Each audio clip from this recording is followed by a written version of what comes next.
नमस्कार सांग मैंने कादम्बिनी आपण सांग मोटिवेशनल स्पीकर आज पुणी थे गोटे नुआ भिडियो आपण सामना को आसी सांग मैंने आज भिडियोटी केवल और केवल से जो मान जीवन में अनेक समस्या अच्छी से माने चाहते निजक समस्या मुक्त करने जीवन प्रत्येक छोट रू बड़ समस्या को समाधान कर क्षमता ये भिडियो आपन को देदेव ताले भिडियोटी को शेष पर्यंत देखते निजक उन्नत करूँ दुनिया रे दुईटी व्यक्तिर गुरुत्व सबुठारु अधिक अटे।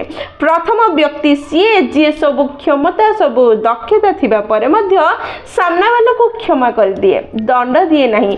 द्वितीय व्यक्ति होची सीए जी निज पाखरे किछि नथिले मध्य सामना वाला को किछि दान देबा पई चिंता करथाय एवं दान देथाय। निजको सब बेले सर्वश्रेष्ठ करिवार प्रयास करंतु सब किछि ठीक हेबो एवं सब किछि उन्नत हेबो। ताले चलंतु समय नष्ट न करी भिडियोटी को स्टार्ट करबा एवं कहानीटी को सुनिबा बुझिबा निज जीवन रे व्यवहार करी निजको समस्या मुक्त करी निजको उन्नत करबा। गोटे देश रे गोटे गुरुकुल थिला।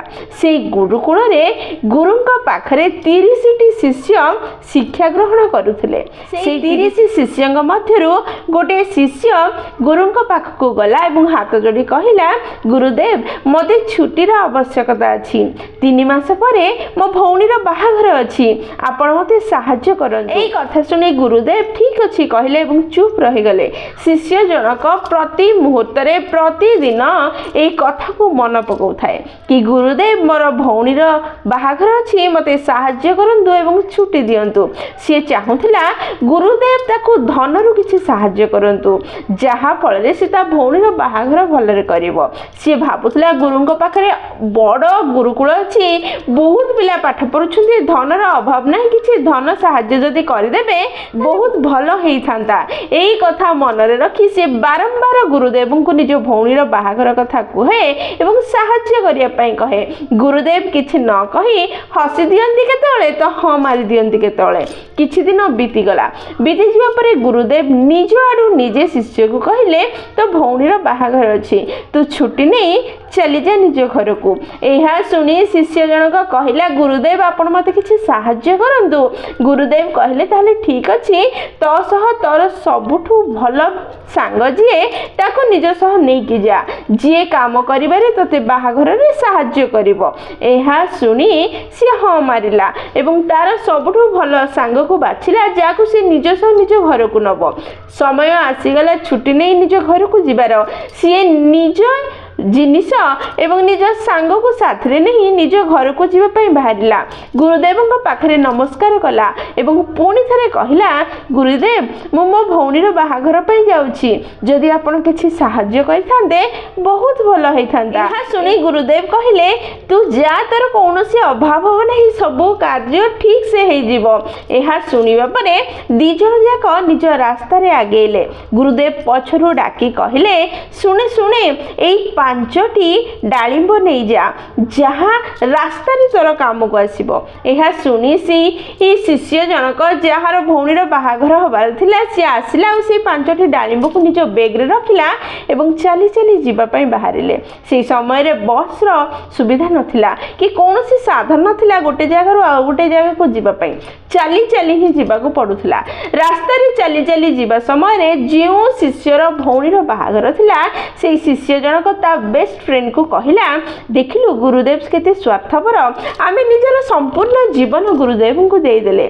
आम भौणीर बाहाघर अछि से चाहिले किछि धनर साहाय्य करि परिथांते मो बारंबार तांको धनर साहाय्य करिया पई कहिली तथापि से किछि कले नहीं। से केते स्वार्थपर साहाय्य कले नहीं मते हताश करि देले। ए 5टी डालिंब रे मोर कोन हबो ये किछि कामर नुह। एहा सुनी ता सांग जनक कहिला तू एमिति कहना गुरुदेव जहाँ करती किसी ना किसी भाभी करती सी जदि ते 5टी डालिंब देइछंती से निश्चय किसी ना किसी भाविकी देइछंती।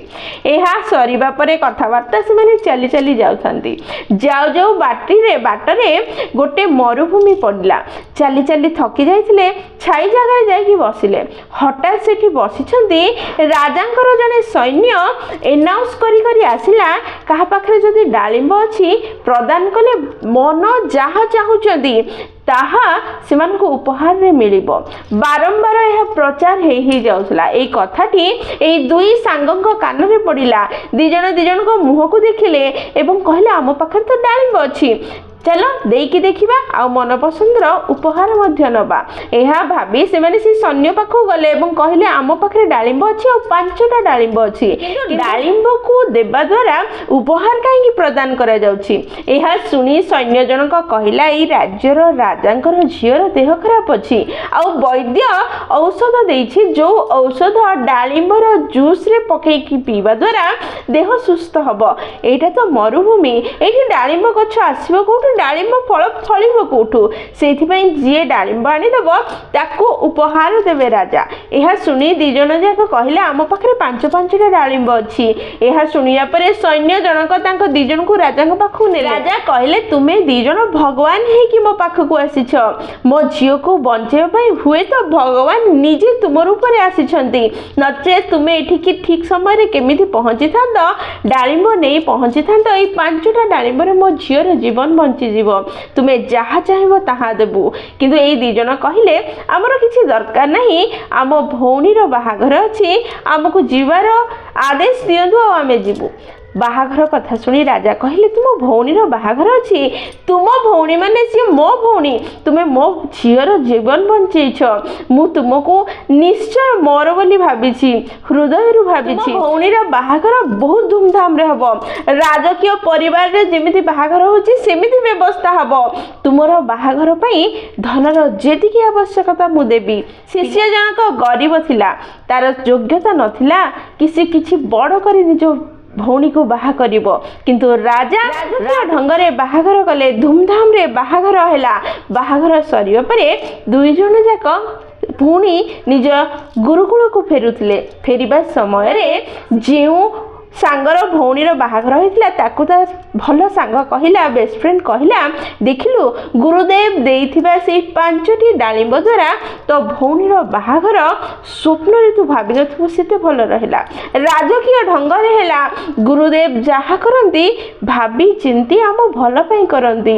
ଆମେ ଗୁରୁଦେବଙ୍କର ପାଖରେ ବିଶ୍ୱାସ ରଖିବା ଦରକାର, ଆମେ ତାଙ୍କୁ ମାଗିବାର ଆବଶ୍ୟକତା ନାହିଁ, ସିଏ ଆମ ପାଇଁ ନିଶ୍ଚୟ ଭାବନ୍ତି ଆମେ ନ କହିବା ପୂର୍ବରୁ, କାରଣ ଆମେ ତାଙ୍କ ସନ୍ତାନ, ଆମେ ନିଜର ସର୍ବସ୍ୱ ତାଙ୍କୁ ପ୍ରଦାନ କରିଛେ, ତାଙ୍କ ପାଦର ଆଶ୍ରୟ ନେଇଛେ।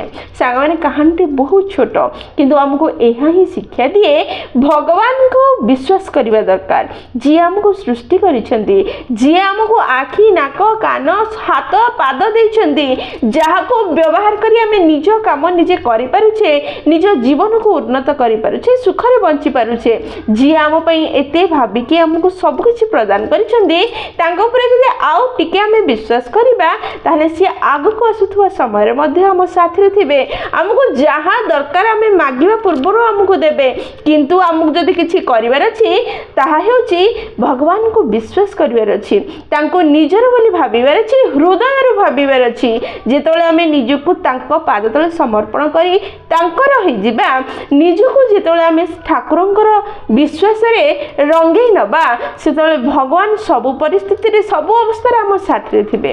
ହୁଏତ କୌଣସି ପରିସ୍ଥିତି ଆମକୁ ଖରାପ ଲାଗିପାରେ, ହୁଏତ ଆମକୁ କିଛି ପରିସ୍ଥିତି ଆମ ବିପକ୍ଷରେ ଥିବା ଭଳି ଅନୁଭବ ହୋଇପାରେ, ହୁଏତ ଆମକୁ କିଛି ପରିସ୍ଥିତି କଷ୍ଟ ଦେଇପାରେ, କିନ୍ତୁ ସବୁ ପରିସ୍ଥିତିରୁ ବାହାର କରିବାର ଦାୟିତ୍ୱ ମଧ୍ୟ ସିଏ ହିଁ ନେବେ ଏବଂ ସବୁ ସୁରୁଖୁରୁରେ ସମ୍ଭାଳି ନେବେ।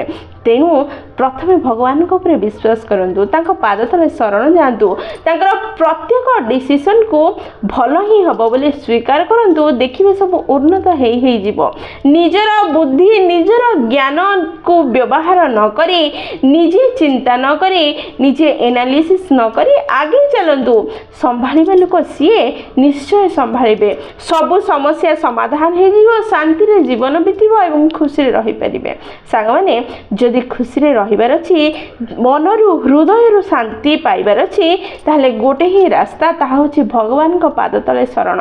जदि कोटी कोटी धन मध्य रोजगार करने ताहले ए मनरे थिबा इच्छा ए मनरे थिबा आशा केबे भी शेष हब नाही आपन को शांति हेबा पई शांत हेबा पई देब नाही तेणु भगवान ही जने जे आपन को शांत करि परिबे एवं सुखी ताको पाद तले शरण जांतु सब समस्या समाधान हे जीव सी अतीत को देखि पारंती भविष्यत को जानि पारंती एवं वर्तमान को ठीक करि पारंती तांको पादर आश्रय नेले निश्चय सुखी हेबे सांग माने वीडियोटी जदि आपन पसंद आसी आपन हृदय को छुईची ताल निश्चय लाइक शेयर और कमेंट करिवे जदि प्रथम थर आपन माने हम नैनिक मोटिवेशन चैनल को आसी चंदी चैनल को सब्सक्राइब कर देबे और पाखर थिबा बेल बटन दबाए ऑल नोटिफिकेशन सेट कर देबे जहा द्वारा जेतेबेले भी वीडियो पोस्ट करबो सर्वप्रथम नोटिफिकेशन आपन पाखरे पहुंचबो एवं हमको कनेक्ट कर दबो ताले मु रहिली सांग माने पुणी थरे देखाबो गोटे नुवा वीडियो रे नुवा टॉपिक से पर्यंत निजर ध्यान रखो एवं बहुत खुशी रे रुहंतु कारण खुशी रहिबा बहुत जरूरी जय जगन्नाथ।